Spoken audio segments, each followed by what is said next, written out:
Hey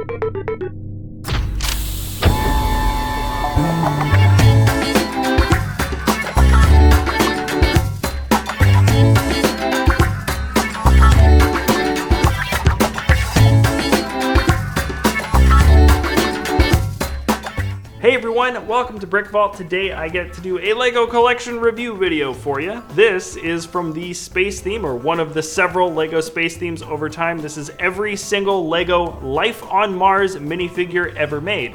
Like always, we're going to be exploring these minifigures from what year they came out in. In fact, all these guys came out in 2001, what sets they came out in, and how much they are currently worth today. Some things that make the Life on Mars theme unique. Number one is I think they're probably the only space theme that focuses more on peace than actual space combat. There is definitely the option for fighting from the sets, but as far as we know, this was more about making contact and trying to live in peace than actually fighting the aliens. And by aliens, I mean Martians, and by Martians, I mean frog people. These guys really just do look like different colorful weird frogs. They have the droid body from the standard battle droid from the Star Wars sets, and a surprising amount of unique facial prints. So anyways, let's jump right into the very first minifig. A lot of them just had their own individual set without multiple figs or characters coming out in one set each. So here's your standard Life on Mars Martian with an orange body and black legs. He appeared in the jet scooter set, and the print for his head appeared in just one other. The color combination for this minifigure is pretty bad, not gonna lie. The black legs really don't match up with the rest of the color combination that makes up this character, and he sells for $3. A lot of guys are pretty similar here. This next one is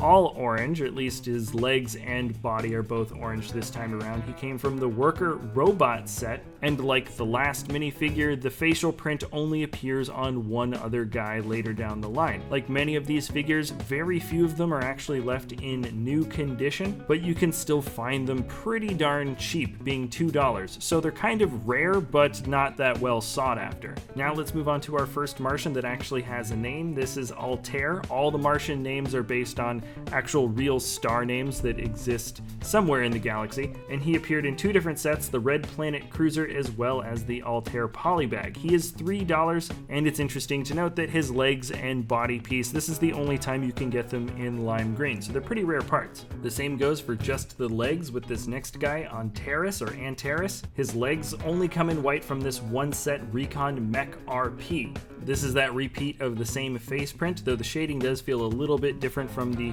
first Martian I showed you, and Antares is $4, so a lot of these guys are pretty darn close in price. And with this next set, there are a few of the figures with unique colors to their bodies and legs like I just mentioned. This is the Aerotube Hanger set, and there are 5 minifigures that came from it. In no particular order, we have Arcturus. He's the only guy with, I think it's almost lime green for the color of the arms and head. Honestly, I think this is a retired color.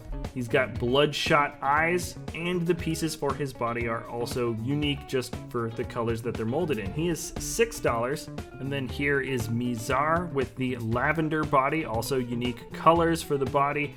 Coming out also in the Mizar Polybag. This is a $5 fig with a very interesting kind of face mask print as well. And here, let me just ask you guys to comment in the comment section below, because I hear this all the time. Apparently, I sound like Kermit the Frog. Hey everyone, welcome to BrickVault, and this is as close we're gonna get to a Kermit the Frog minifigure with Rigel. I think that's how you say his name. He's also the only Martian in this series that has a printed tile piece on the chest. So who knows? Maybe this should be my new Sig Fig. I don't know. This is a mystery. He is a $7 guy, and also appearing in this set plus a bunch of other ones. He had his own poly bag and a few other bags that he appeared in. He's the most common of the Martians. This is Vega. The print for his face is the simplest, and this is, I think, the most common form of color that you get for any of the Martian bodies. He is $2. And then to finish off this set and the last figure in it, this is Cassiopeia, clearly the only female version of any of these Martian figures. You can tell with the eyes, and I guess purple's a more feminine color. Believe it or not, the exclusive face print and those body parts also, I guess, only come out in this set. She is a $17 figure, which makes her the most expensive in the collection, and I guess there's always just one character like that in every theme just about that is just way more than the rest. Cassiopeia is the one for this. All right, now moving on, we have Canopus. He is the alien in tan. He's got kind of a unique face print with tan to match up along with that. He appeared in the Excavation Searcher set along with one other unique character, that being the gray suit alien, also known as Pollux. He sells for $6 while the tan guy sells for $4. And then the only star name that I actually recognize is Centauri, the blue alien. Once again, some of the face printing also matches up a bit with the blue, and in general, I actually like the quality of the print that we do get for all of these aliens. He appeared in the Red Planet Protector set as well as the Guard Polybag. He is $3. And then this last alien, he's just got kind of no name. He is made up of a few spare parts from some of the other guys that we've talked about. He appeared in the Double Hover set and sells for $4. So that finishes it off for all of the Martians in the Life on Mars theme. So moving on to the Explorers, the first guys that are headed on over to Mars, we have the Assistant. He appeared in the Alien Encounter Polybag, plus the Rover set. He is just $1, being one of the cheaper minifigs that you could actually buy right now, just like in general from any theme of any time on Bricklink. He's actually got a pretty decent face print with very simple features that make up a headset, and the spacesuit detailing is just kind of random armor stuff. It looks like you maybe can see some vital signs pumping through the middle. I'm not really sure what that's supposed to be, and I just don't think the spaceman detailing for this theme was particularly well liked. This next figure is also the Assistant once again, but he appeared in the Monojet, and what makes him different is the fact that he's now got that chromed blue larger visor that covers about half of the helmet. Everything else about the minifigure is the same, but interestingly enough, that chromed blue visor, I think it's just pretty rare. It actually comes a little bit darker than the rest of the other spacemen you'll see. This is an $8 minifigure instead of just the $1. And then here's probably the most well-known character from the line. This is BB. He appeared in the Solar Explorer, and as far as I know, he actually won some kind of, this is a kid that won a contest that allowed him to explore in space.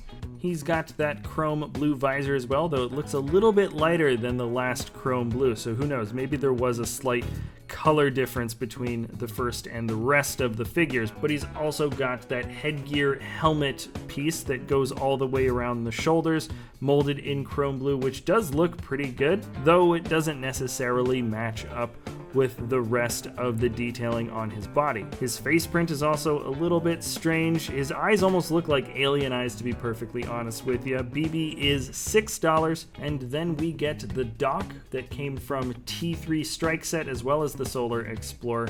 He is $5 and has some of the better printing on the torso. It's a little simpler, but it just feels a little bit more sci-fi, and you can actually make out the fact that there's some different gizmos and gadgets attached to this dude. Also, the face print is a little bit better. It doesn't look as weird as BB's, and the same can be said for Mac, also another character with a better face print and some more simplified space printing where you can actually see some cords attached to different nodes and buttons like that. That is an $8 figure, also from the Solar Explorer set. Believe it or not, we just finished off all of the minifigures for this collection, and this theme in general is a little bit interesting. By the way, it totals 18 figures altogether, and this was the last space theme that LEGO did for almost 6 or 7 years. I think at this point maybe LEGO had kind of burned themselves out a bit, changing up their space themes and really just making a ton of different types of stories, all with space in mind,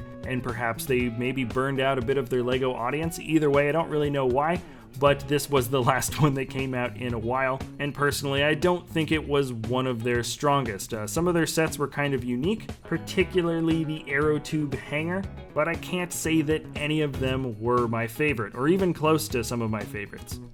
Alright, that is it for this episode, everybody. If you enjoy our content, you can always like or subscribe, and let us know in the comment section below what type of LEGO collection you'd like to see us do in the future. Thanks again for watching, and we'll see you next time at BrickVault. Hey everybody, wanted to pop in really quick, let you guys know that we've got a Lego web store, www.brickvault.toys, where we sell the PDF step-by-step instructions for some incredibly awesome Lego blocks. It's definitely worth checking out. The revenue from the web store helps support us here at the channel, as well as the designers that create these amazing Lego builds. So anyways, thanks a lot for watching. Remember, that's www.brickvault.toys, and we'll see you next time at BrickVault.